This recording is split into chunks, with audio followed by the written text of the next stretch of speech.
What happens when one of Hollywood's biggest stars walks into what should have been a simple, friendly daytime television interview, only to find himself blindsided by an unexpected ambush that spirals faster and harder than anyone in the room could have predicted? Today, we're diving deep into the explosive confrontation between Tom Cruise and Joy Behar, a moment so shocking, so unpredictable, and so chaotic that it left the entire studio frozen in stunned silence. And yes, by the time it was over, security had no choice but to escort one of the most recognizable actors on the planet straight off the set. This wasn't just another interview gone wrong. This wasn't a celebrity oopsie moment or a mild Hollywood misunderstanding. No, this was something entirely different. This was a case study in how ego, personal agendas, and unchecked hostility can obliterate professional boundaries on live television, turning what should have been a celebration of success into a public confrontation the world would still be talking about days later. So buckle up, because the layers of this story go far deeper than you think. Make sure you hit that subscribe button, turn on notifications, and drop a comment down below, because the way this unfolds, you won't believe how it all goes down. The calm before the storm, the atmosphere in the studio was lively, buzzing, almost electric. Audience members clapped and cheered as the cameras rolled, the stage lights washing the set in warm shades of gold and amber. It was supposed to be a celebratory morning, the return of one of Hollywood's most dedicated action stars, fresh off the global success of the newest Mission Impossible film, a movie that had shattered box office records and cemented yet again Tom Cruise's status as one of the last true blockbuster icons. Whoopi Goldberg, ever the professional, flashed her signature smile as she launched into her introduction. "We're here with the one and only Tom Cruise," she announced, her voice warm, charismatic, and full of genuine admiration. "His latest Mission Impossible film is breaking box office numbers around the world. Tom, thank you so much for joining us this morning."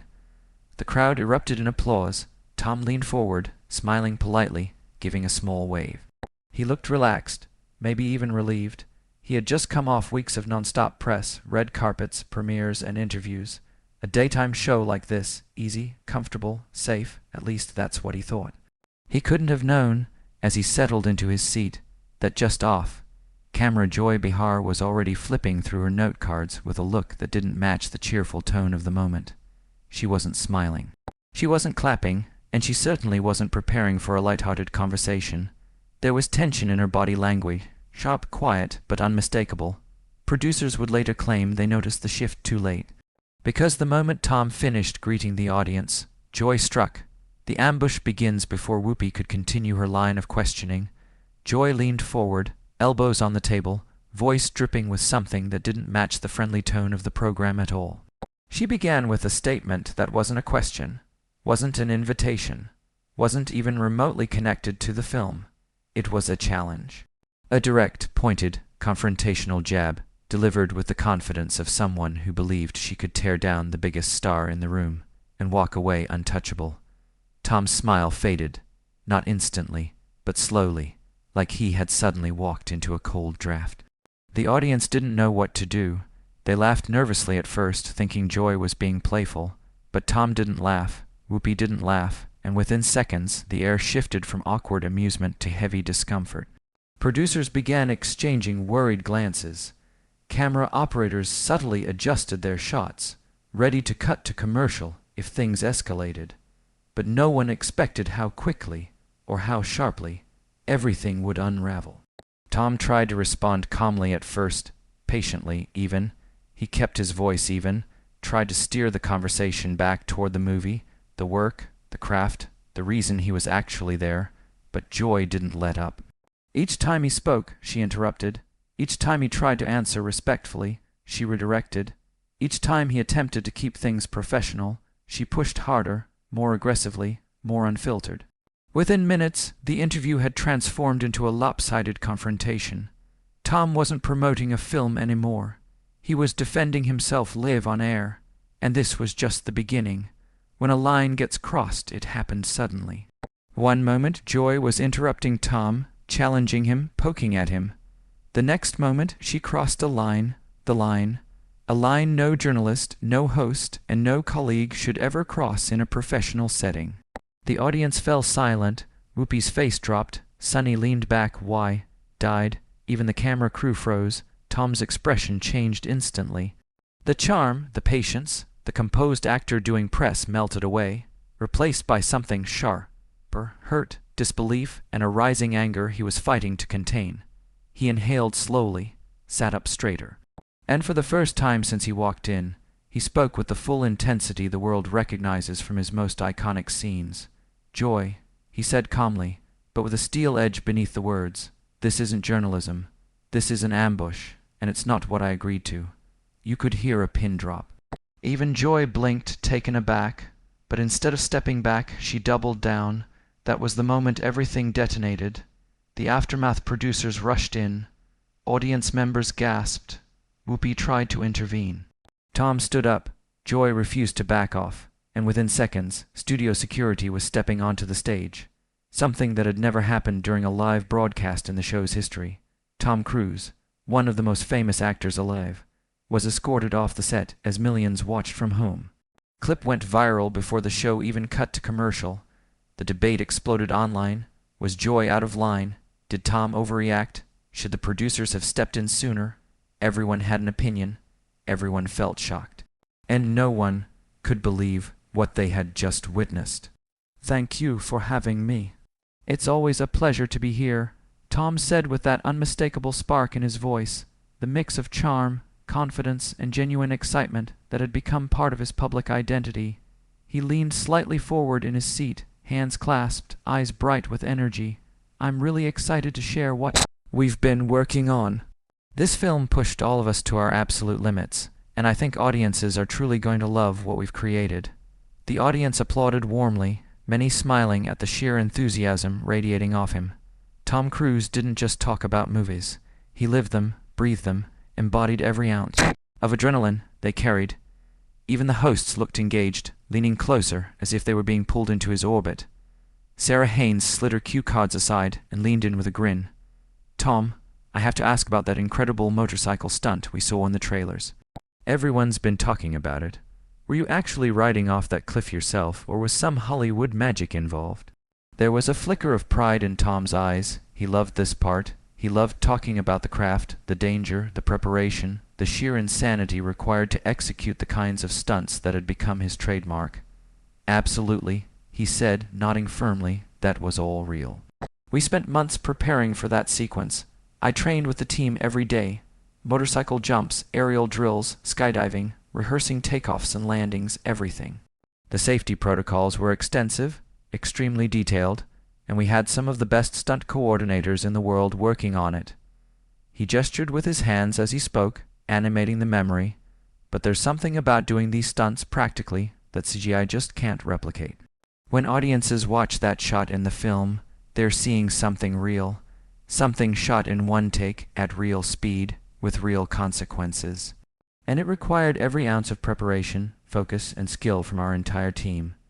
The crowd murmured with awe, and even the hosts exchanged impressed looks. Tom Cruise jumping off a cliff wasn't news, but hearing the amount of preparation behind it always left people stunned. That's incredible dedication, Ana Navarro said, shaking her head slightly, half impressed and half baffled. But I have to ask, Tom, how do you maintain that level of physical fitness and fearlessness at your age? Because most people your age are slowing down a little.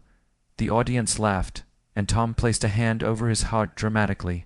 Well, thank you for the age reference, Anna, he said with a grin, very subtle. The laughter grew louder, but honestly. Tom continued, more sincerely now. It's about passion. It really is. When you love what you do, when you're committed to giving audiences the best possible experience, age starts to become irrelevant. It becomes a number, nothing more. Every day I wake up grateful, truly grateful, that I get to do something I love, and I don't take that for granted. There was something heartfelt in his tone now, something softer beneath the movie. Star polish. Every film challenges me. Every stunt challenges me. Every performance pushes me to grow. And that's what keeps me going. That's what keeps me disciplined, physically and mentally. Your co-stars. Sarah jumped in again. How do they react when they see you doing these wild, death-defying stunts? Do they get used to it, or do they just look at you like you've lost your mind? Tom burst into a laugh. Oh, they absolutely think I'm crazy. They really do. Especially when they see me hanging off things I probably shouldn't be hanging off of. He leaned back, recalling a moment. When Rebecca Ferguson sees me hanging off the side of a helicopter, she knows that what she's experiencing as an actor, her genuine concern, the adrenaline, tension, that's all real. It's not acting. She's not imagining the stakes. She's feeling them. He raised an eyebrow, smiling, and that translates to the screen. Audiences can sense authenticity.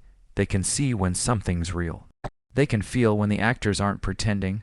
Whoopi nodded, her expression soft but impressed. You know, that's something people often overlook. A stunt is not just a stunt. It's part of the storytelling. It's part of the emotional journey for the audience. Exactly, Tom agreed.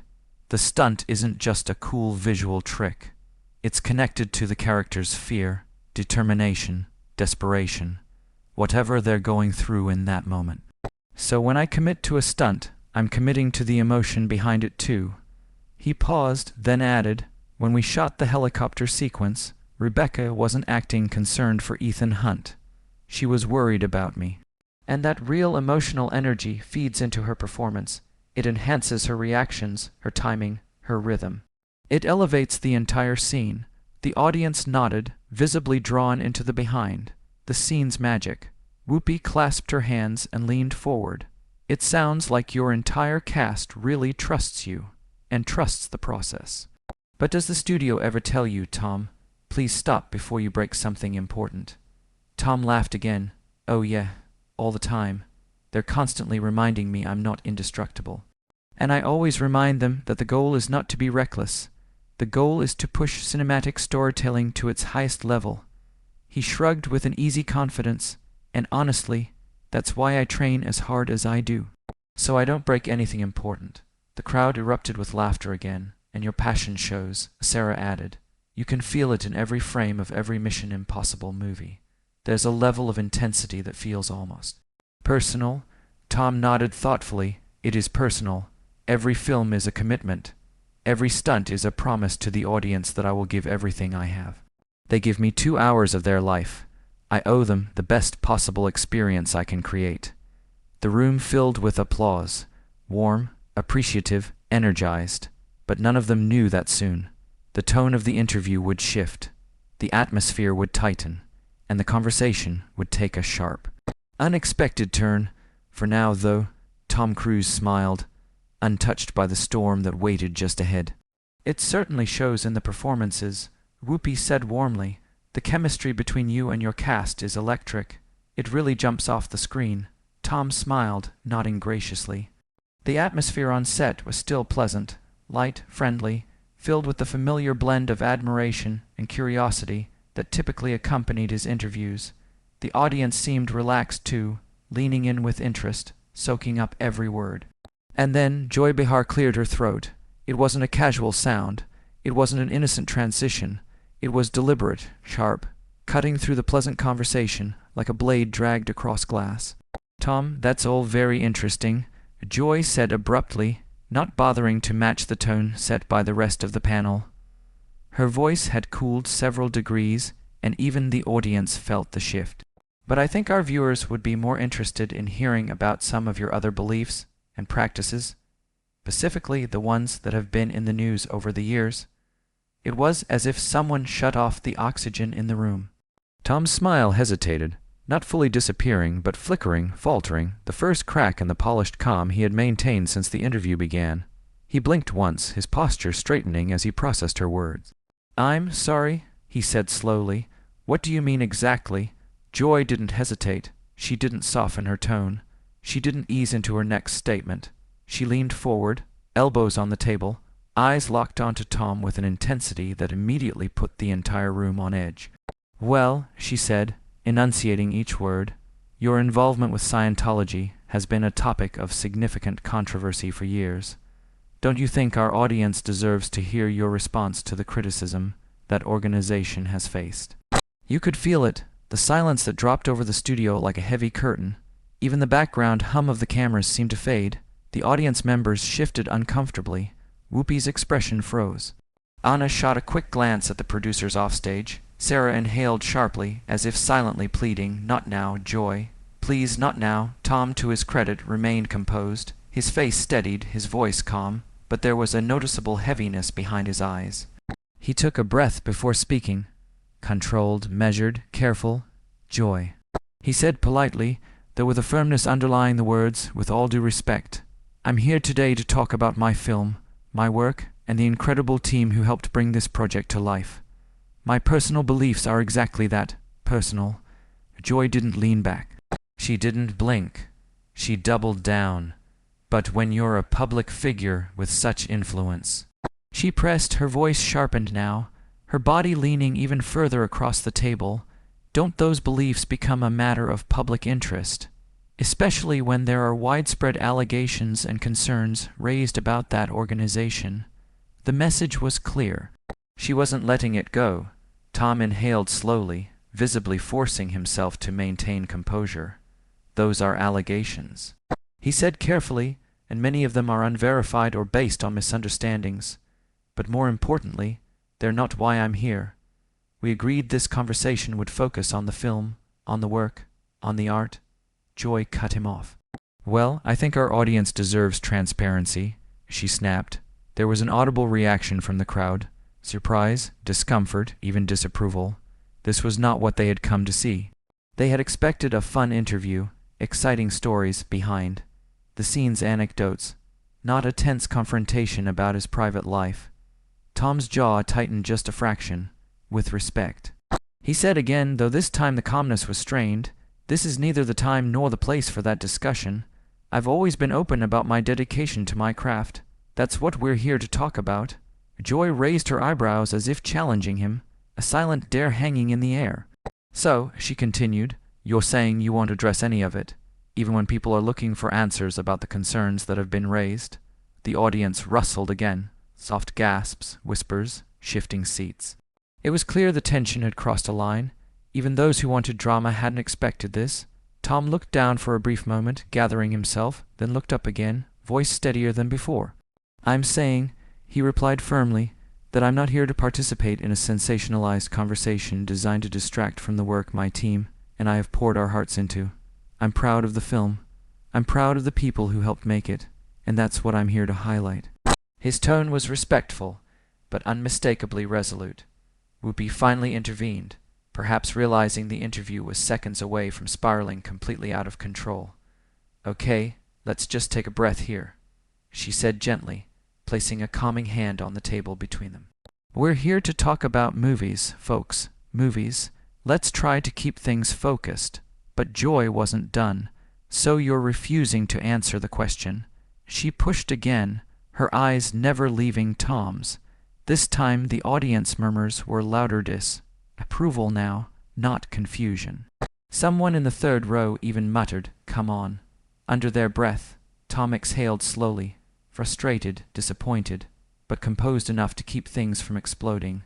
"I'm choosing," he said carefully, leaning forward now, meeting her stare with unwavering steadiness, "to stay on topic. Because that's what I was invited here to do.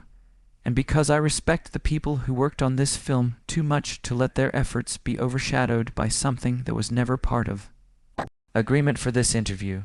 His voice was calm, almost too calm, the kind of calm a person uses when they're holding back far more emotion than they're willing to show.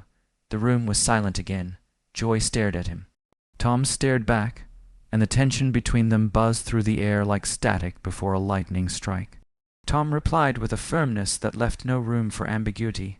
"I have never, at any point in my life, been involved in anything even remotely close to what you're suggesting," he said, each word pronounced with deliberate control. "And frankly, I find it highly inappropriate to use this platform, a platform meant for open discussion and honest dialogue, to spread misinformation about me or about issues far more complex than you're making them out to be." Whoopi, sensing the atmosphere tightening like a rope about to snap, lifted her hands gently in an attempt to steer the conversation back to safer ground. "Perhaps," she began carefully, "we should shift back and discuss the movie. That's what we're here for, after all." But Joy wasn't interested in detours. She cut Whoopi off before the sentence was even complete. "No, Whoopi," she said sharply, her tone slicing through the studio like a blade. Then she turned back to Tom with renewed intensity. "Tom, you've used your platform to promote these beliefs for years. This isn't new. You've been openly critical of psychiatry. You've made statements about postpartum depression, statements that medical professionals across the globe have found not only misleading, but potentially dangerous. Don't you feel even a little responsibility for the influence your words have had on vulnerable people who look up to you?" Tom's jaw tightened. It was a small movement, barely noticeable, but the kind that carried years of frustration, battles, and public scrutiny.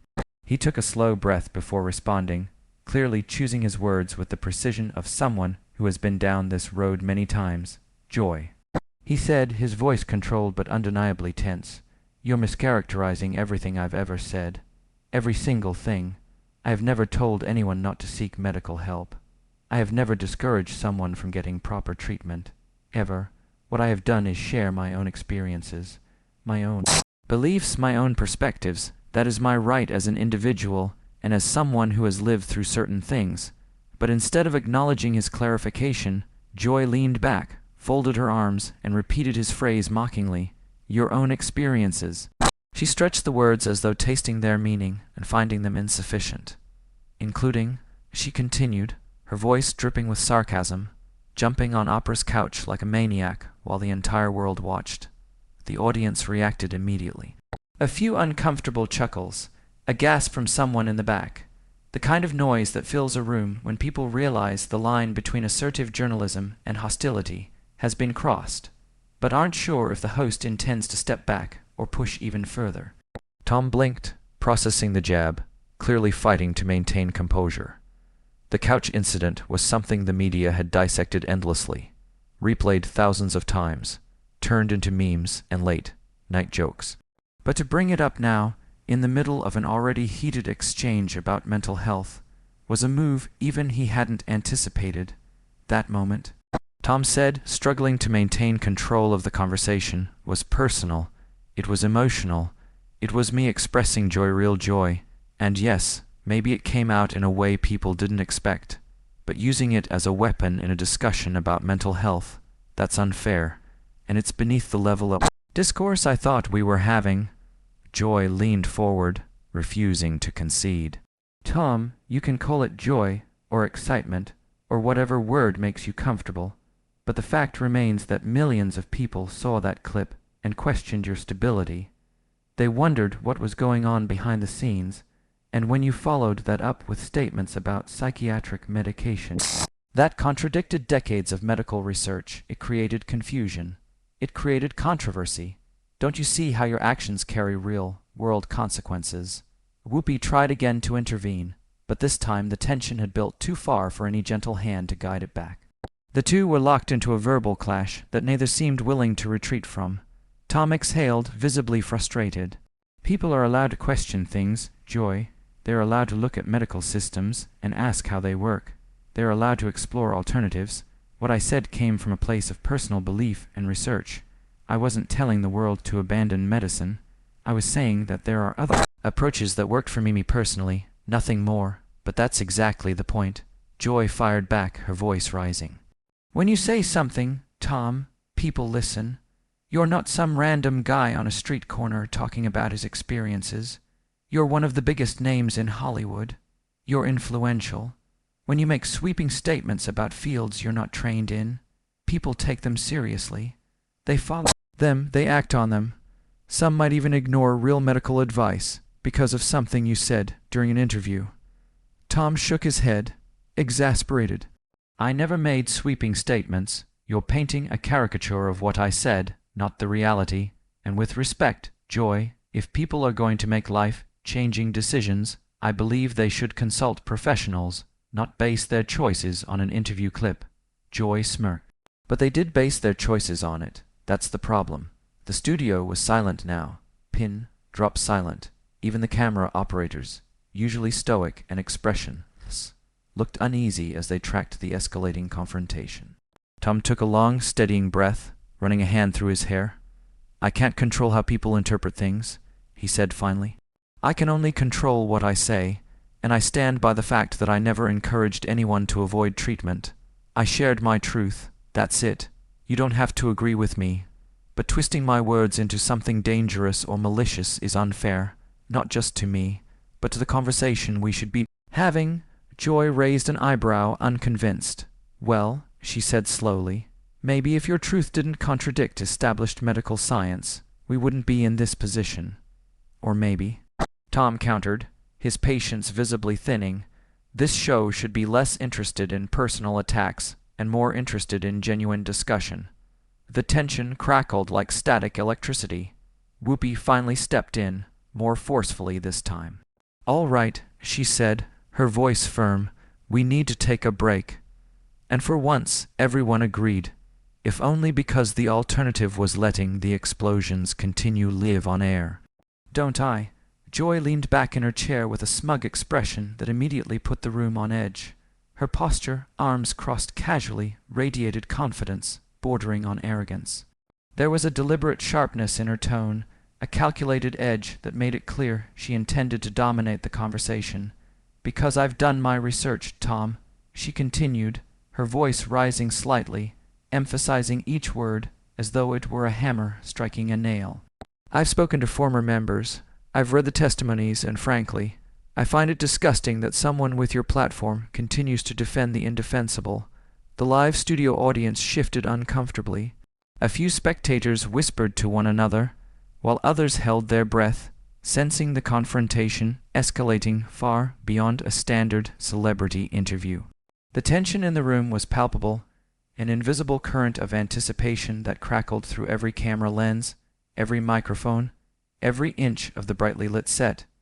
Tom's eyes narrowed slightly, his jaw tightening as he processed her accusation. He took a slow, measured breath, the kind that suggested both patience and restrained frustration. Joy. He said firmly, voice steady yet charged with controlled anger, you've cherry-picked information to support a narrative you decided on before I even walked in here. That's exactly what someone would say who's been manipulated or brainwashed by their own assumptions. Joy's lips curled into a cruel, knowing smile. You can't even see how you sound right now, she said, leaning forward as if physically pushing her words toward him, defending an organization that most people recognize as a cult. Her tone was sharp, mocking, and intended to unsettle him. She emphasized cult, letting it linger in the air as though the word alone could strip him of credibility before the audience. Tom's voice cracked ever so slightly, not with fear, but with disbelief. Are you listening to yourself? He said, the calm veneer of his usual charm cracking. You invited me here under false pretenses to attack my personal beliefs on live television. I came here with the intention of having an honest conversation. That's all I asked for. Joy tilted her head, eyes narrowing as if she were already anticipating his next move. Something you're clearly incapable of having. She shot back, sharp and unrelenting. The room grew quieter, the energy now charged with anticipation and anxiety. Even the normally composed hosts were momentarily at a loss. Sarah Haynes, sensing the situation could spiral further, cautiously interjected. Maybe we should take a commercial break, she suggested, her voice gentle but urgent. No, Joy interrupted dismissively, waving her hand as though the idea was laughable. Tom, let me ask you this. How do you justify staying silent when former members of your organization have come forward with horrific stories of abuse and intimidation? Tom's composure was visibly hanging by a thread now. He leaned back slightly, exhaling slowly, eyes fixed on her. I don't stay silent about anything, he replied, each word deliberate, measured, trying to maintain the balance between professionalism and righteous indignation. But I am not going to validate lies and conspiracy theories on your show. Conspiracy theories? Joy's voice rose triumphantly, a sharp crescendo that reverberated across the studio. Her delivery left no doubt in the audience's mind that she was savoring the confrontation. So the FBI investigations are conspiracy theories. The court cases are conspiracy theories. The documented evidence of harassment, campaigns against critics is that all just made up too. Tom's teeth clenched, his voice low but firm, every syllable carrying the weight of exasperation. You're twisting facts to fit your narrative, he said through gritted teeth, the audience now completely rapt. "The same way you've twisted this entire interview. From the moment I walked in, your intention has been to trap me into defending things I never endorsed, rather than actually discussing the work I've done. I'm asking legitimate questions." Joy fired back, leaning forward aggressively, as if to punctuate every word with physical force. Her face radiated the triumph of someone who believed she had already won, and the tension in the room escalated to a near palpable level. "Legitimate questions," Tom scoffed, a bitter laugh escaping him that drew the audience further into the spectacle. "Is that what you call this? Because from where I'm sitting, this looks like a hit job disguised as journalism." Whoopi tried to regain control, raising her hands in a conciliatory gesture. "Joy, maybe we should focus on Tom's career achievements," she suggested carefully, attempting to pivot the conversation back to safer ground. "Career achievements," Joy repeated, mock surprise in her voice. She turned to Whoopi, her eyes flashing. "You mean like when he told Matt Lauer that psychiatry was a pseudoscience, or when he claimed that vitamins could treat depression? Those career achievements?" The smirk on her face was sharp, theatrical, and cutting, as though she had prepared for every possible defense in advance. Tom snapped back immediately, voice loud and unwavering. "I never said vitamins could treat depression. That's a complete fabrication." He insisted, leaning forward, his presence commanding, a silent reminder to the audience that this confrontation was far from one-sided. "Really," Joy said, pulling out her notes with a dramatic flourish, holding them aloft as if they were irrefutable evidence. "Because I have the transcript right here from your Today Show appearance, where you said, quote, people should look into nutrition and exercise before turning to psychiatric drugs." Tom's eyes narrowed as he listened. He leaned back slightly, giving himself a moment to compose himself before responding, clearly frustrated but unwilling to let the narrative be twisted. "That's not the same thing as saying vitamins cure depression," he replied firmly, his tone sharp and authoritative. "What I said was about exploring all aspects of personal well-being and taking a holistic approach, not rejecting medical advice outright. Context matters, Joy, context." Joy's expression did not waver. Her eyes sparkled with the thrill of confrontation, and the room grew even tenser as the two exchanged verbal blows. The audience was silent now, completely captivated, sensing they were witnessing a moment that was no longer just an interview, but a high-stakes clash between two opposing forces, one representing media scrutiny, the other defending personal truth. Tom leaned forward, voice controlled yet resonating with frustration and determination. "You have framed my statements in the most extreme way possible," he said slowly, deliberately, each word measured.